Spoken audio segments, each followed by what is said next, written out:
Hello, hello, bonjour ou bonsoir, dépendant de l'heure à laquelle vous verrez ceci et bienvenue à nouveau sur notre chaîne, votre chaîne Camertop.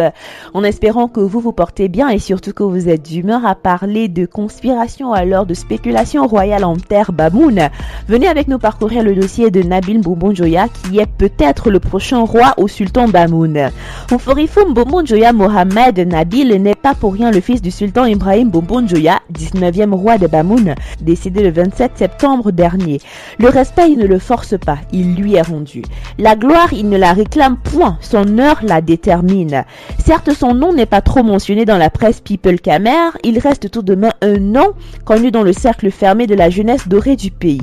Et si on fourrait notre nez dans sa vie privée? Durant sa jeunesse, le prince a vécu une vie de pacha. Sinjoya Mohamed Nabil se présente aujourd'hui comme un homme responsable et digne d'un fils de sultan. Il y a quelques années, il était friand de loisirs de la chair. Il aimait étaler sa vie de riche prince. Il dévoile son côté de jeune homme qui aimait des plaisirs de la vie et sait les apprécier. Des voyages, il en a fait. Des jeunes filles aussi, il en a rencontré visiblement. Il aime les claires, mais pas que. Il les préfère blanches. Comme un aigle, il a sillonné les cieux du pays européen et d'Amérique avant de se poser définitivement au Cameroun. Ouforifoum Bombon-Joya Mohamed Nabil a goûté délicieusement au plaisir de la vie sans y succomber à ses vices. Aujourd'hui, le destin l'appelle peut-être s'il est notable le désigne futur roi des Bamoun. Le jeune homme était apparemment prêt depuis. Il est actuellement chef de division des affaires administratives et juridiques des services du gouverneur de la région du Sud à 28 ans.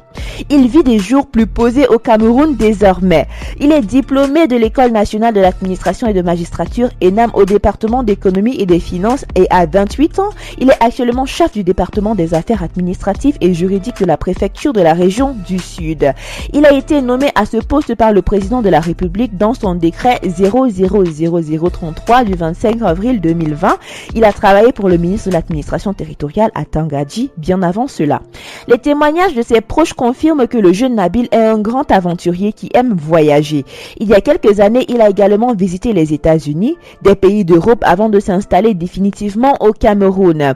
Nabil Bombon-Joya, un nom moins connu du milieu royal Bamoun, mais il fait la une des journaux depuis l'annonce du décès du roi Ibrahim Bombon-Joya à l'âge de 83 ans de suite de la Covid-19 dans un hôpital en France. Nabil Bombon-Joya est un jeune homme plutôt discret qui ne montre pas qu'il appartient à la famille royale. Il est né le 9 août 1993, un an après l'accession au trône de son père en 1992, un détail qui le place immédiatement sur la liste des héritiers potentiels de son père au trône. Les rumeurs sur sa succession comme prochain roi Bamoun. Au cours du processus normal du choix du successeur du roi, des rumeurs annoncent Nabil Bombon-Joya comme futur roi des Bamoun. Une information que dément le secrétaire du palais. Les pourparlers sur la nomination du 20e roi et le remplaçant du feu Ibrahim Bombon-Joya se poursuivent encore. Nous voici arrivés à la fin de cette vidéo, en espérant que vous avez aimé son contenu et que vous en avez appris davantage. N'oubliez pas de liker, de partager et de laisser vos avis en commentaire. N'oubliez pas non plus de cliquer sur la cloche de notification afin de recevoir de nouvelles notifications à chaque nouvelle vidéo postée. D'ici là, portez-vous bien et rendez-vous pour de nouveaux contenus. Bye!